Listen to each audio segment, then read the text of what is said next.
আসসালামু আলাইকুম রাহমাতুল্লাহ। হ্যালো ভিউয়ার্স, নবম শ্রেণীর শিক্ষার্থী বন্ধুরা, তোমাদের অর্ধবার্ষিক পরীক্ষার বাংলা দ্বিতীয় পত্র পরীক্ষা সামনে রেখে আমি 100 মার্কের পরীক্ষার জন্য দুটি প্রশ্ন তোমাদেরকে এখন বুঝিয়ে দিব। যদি কোনো শিক্ষার্থী এই দুটি প্রশ্ন ভালো করে শিখতে পারো, এখান থেকে শতভাগ কমন পড়ার সম্ভাবনা আছে। তাহলে আলোচনা শুরু করা যাক। দেখো, তোমাদের সুবিধার্থে আমি এই বহুনির্বাচনী প্রশ্নের উত্তরগুলো কারেকশন করে দিয়েছি। আলাদা করে ভাষা সময় নষ্ট করে বই খুঁজে পাতে হবে না। তাদের বই নেই, তাদের তো আরও ভালো, তুমি এখান থেকে দেখে এগুলো করতে পারো। ঠিক আছে, এগুলো কিন্তু গুরুত্বপূর্ণ প্রশ্ন। আর যারা এখনো এই ধরনের ভিডিও পেয়েছো, চ্যানেল সাবস্ক্রাইব করো না, অবশ্যই চ্যানেল সাবস্ক্রাইব করে পাশে থাকা বেল আইকনটি অন করে দিও।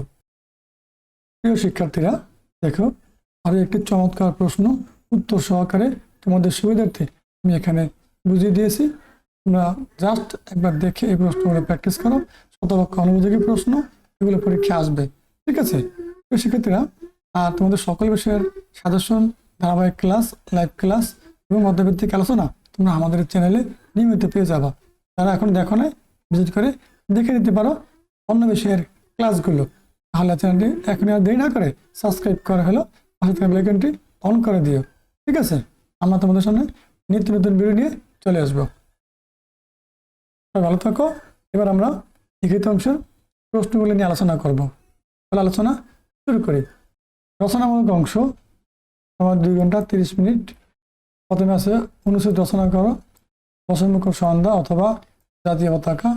চমৎকার প্রশ্নগুলো দেখে অবশ্যই এগুলো প্র্যাকটিস করবা। 2 নম্বর আছে সারাংশ, এটা কিন্তু খুব গুরুত্বপূর্ণ একটা সারাংশ। আবার দেখো, 9 নম্বরে আছে একটা সারমর্ম, এটা কিন্তু খুব গুরুত্বপূর্ণ কবিতা লাইন থেকে তুলে দিয়েছে। তারপরে 3 নম্বর দেখা বলছে বাপ সম্প্রসারণ, বার্ধক্য তাহাই যা পুরাতনকে মিথ্যাকে মৃতকে আক্রিয়া করিয়া থাকে। চমৎকার, খুব গুরুত্বপূর্ণ প্রশ্ন। বার্ধক্য তাই যা পুরাতনকে ছাড়তে পারে না, মিথ্যাকে ছাড়তে পারে না, মৃত্যুকে আঁকড়ে ধরিয়া করিয়া থাকে, নতুনকে বরণ করে নিতে পারে না, এমনটাই বুঝেছে। চমৎকার। অথবা দেখো আছে ধন ধান কি, ধনের মানুষ অপেক্ষা মনের মানুষই বড়। চমৎকার। 4 নম্বর দেখো, এখানে বলছে কি সিডি লিখতে বলছে, তারপরে অথবা দিয়ে বলছে কি আবেদনপত্র লিখতে, তারপরে 5 নম্বর দিয়ে বলছে কি প্রতিবেদন লিখতে বই পড়ার অভ্যাস সম্পর্কে, অথবা দিয়ে আছে কি যে খুব গুরুত্বপূর্ণ প্রিয় শিক্ষার্থীরা, এটা প্রতিবেদন রচনা করার জন্য বলছে। এবার দেখো 6 নম্বরে বলছে কি প্রবন্ধ রচনা করো, আধুনিকতা ও ইসলাম, মানব কল্যাণ বিজ্ঞান, বাংলাদেশ। এই যে এর ভিতরে সবচেয়ে গুরুত্বপূর্ণ খ নাম্বারটা, মানব কল্যাণ বিজ্ঞান। পরবর্তী প্রশ্ন তোমরা এখান থেকে চোখ বুলিয়ে দেখে এই প্রশ্নগুলো প্র্যাকটিস করো। প্রিয় শিক্ষার্থীরা, এই 2টা প্রশ্ন বুঝিয়ে দিলাম। আশা করি যদি কোনো শিক্ষার্থী এই 2টা প্রশ্ন ভালো করে পড়তে পারো, অথবা কমন পড়ার সম্ভাবনা আছে।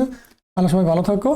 আর ভিডিও শুরু থেকে শেষ পর্যন্ত মনোযোগ সহকারে দেখো, অবশ্যই উপকৃত হবে।